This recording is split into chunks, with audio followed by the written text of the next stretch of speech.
د پاکستان جیټ طیارې راجګې سوي د افغانستان په خاوره کې بمبارونه کړي دي. په برمل کې خو بسته کلی له منځه وړی ده. داسې ویل کېږي چې واړه ماشومان او ښځو خپل ژوند د لاسه ورکړی او ډېری نور پکې زخمیان دي.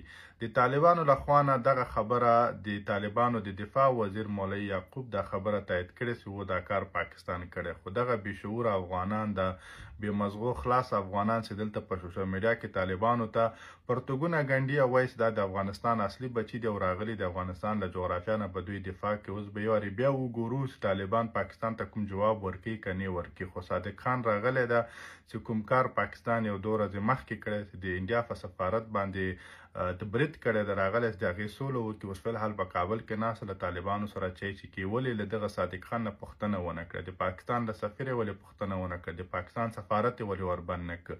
خو دا به نه کومه غوښتنه وي او نه به کوم کار وي ورور، همداسې به سر په ټیټ کې ځان به پې غلی کې خبره به